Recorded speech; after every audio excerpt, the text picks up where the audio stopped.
Hi everyone, welcome to my channel. நான் உங்கள் ராகுல். இன்னைக்கு எந்த படத்தை பற்றி பார்க்க போகிறோம்னா, வீரதீர சூரன் பார்ட் 2 படத்தை பற்றி பார்க்க போகிறோம். இந்த படத்தில் யார் யார் நடிச்சிருக்காங்கன்னு பார்த்தீங்கன்னா, சியான் விக்ரம், எஸ்.ஜே. சூர்யா, சுராஜ் வஞ்சரமூடு, பிருத்வி, துஷாரா விஜயன் ஏகப்பட்ட பேர் நடிச்சிருக்காங்க. இந்த படத்தோட கதை என்னன்னு பார்த்தீங்கன்னா, சுராஜோட ஃபேமிலி வந்து எஸ்.ஜே. சூர்யாவை போட்டு தள்ள சொல்லி ஒரு விக்ரம் கிட்ட கொடுக்குறாங்க. விக்ரம் என்னடான்னா ஃபேமிலி குழந்தை குட்டியோட வந்து எந்த பிரச்சனையும் இல்லாமல் வாழ்ந்துட்டு வராரு.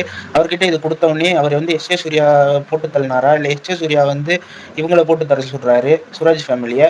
இவங்க ரெண்டு பேருமே இந்த ரெண்டு ஃபேமிலி வந்து நடுவில் பிளாக்மெயில் பண்ணுறாங்க.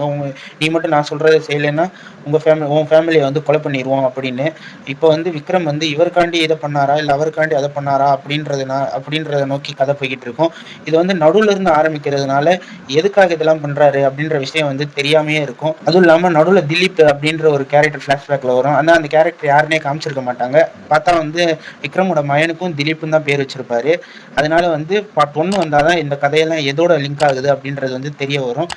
இந்த கதையை பொறுத்த வரைக்கும் ஸ்லோ பேஸ்டா ஒரு மலையாளம் படம் எப்படி ஆரம்பிக்குமோ அதே மாதிரி தான் ஸ்லோ பேஸ்டா கதையை கொண்டு போவாங்க. ஆனால் அதில் வந்து கொஞ்சம் கொஞ்சம் த்ரில்லிங் எலிமெண்ட்ஸ்லாம் வச்சு அடுத்து என்ன நடக்க போகுது அப்படின்றத நோக்கி கதை போய்கிட்டு இருக்கும். அந்த விதத்தில் வந்து ரைட்டிங்லேயும் சரி, ஸ்க்ரீன் பிளேலையும் சரி எஸ்.வி. வருண்குமார் வந்து கலக்கிட்டாரு. அவர் தான் இந்த படத்தோட டைரக்டர்.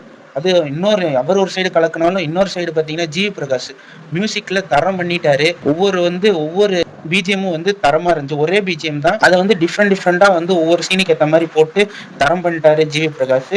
அதுக்கப்புறமேட்டு வந்து பார்த்தீங்கன்னா நைட்டு கைதி படத்தில் நீங்கள் பார்த்துருப்பீங்கல்ல, நைட் ஷோ அதே மாதிரி சீன்ஸ் எல்லாம் வந்து ஃபுல் அண்ட் ஃபுல் நைட்லேயே எடுத்ததுனால தேனி ஈஸ்வர் வந்து கேமராமேன், அவர் வந்து நைட்டு சீன்ஸ் எல்லாம் வந்து பயங்கரமாக எடுத்து வச்சிருக்காரு.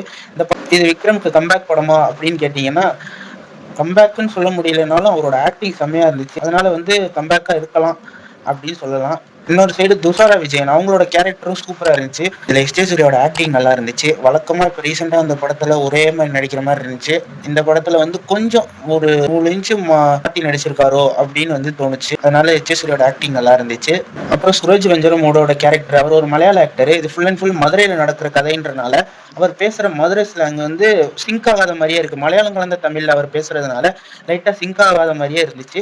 பட் அவரோட ஆக்டிங் எல்லாம் சூப்பரா தான் இருந்துச்சு. அதுக்கப்புறம் தெலுங்கு ஆக்டர் பிருத்வி, சுராஜோட அப்பாவை நடிச்சிருப்பாரு. அவரோட ஆக்டிங்கும் நல்லா இருந்துச்சு. கடைசியில கிளைமேக்ஸ்ல ஒரு சிங்கிள் ஷாட் சீன் எடுத்து வச்சிருக்கதா வந்து டேரக்டர் எல்லா இன்டர்வியூலயும் சொல்லியிருந்தாரு. அந்த சிங்கிள் ஷாட் சீன் ஒரு 15 நிமிஷத்துக்கு வரும். அந்த 15 நிமிஷத்துக்கு இந்த சிங்கிள் ஷாட்ன்றது அவர் சொன்னதுக்கு அப்புறம் அதை பார்க்கணும்னு ரொம்ப ஆர்வமா இருந்துச்சு. அந்த அளவுக்கு சூப்பரா எடுத்து வச்சிருந்தாங்க அந்த சிங்கிள் ஷாட் சீனை. ஒருத்தர் சொதப்பி இருந்தா கூட அந்த படத்தோட அந்த லாஸ்ட் 15 மினிட்ஸ் வந்து சொதப்பி இருக்கும். அவ்வளவு சூப்பரா அந்த சிங்கிள் ஷாட் சீனை எடுத்து வச்சிருந்தாங்க. மொத்தத்துல இந்த படம் வந்து கோவம், வன்மம், துரோகம், நம்பிக்கை துரோகம் இதெல்லாம் வந்து சேர்ந்ததுதான் வந்து வீரதீர சூரன் பார்ட் 2.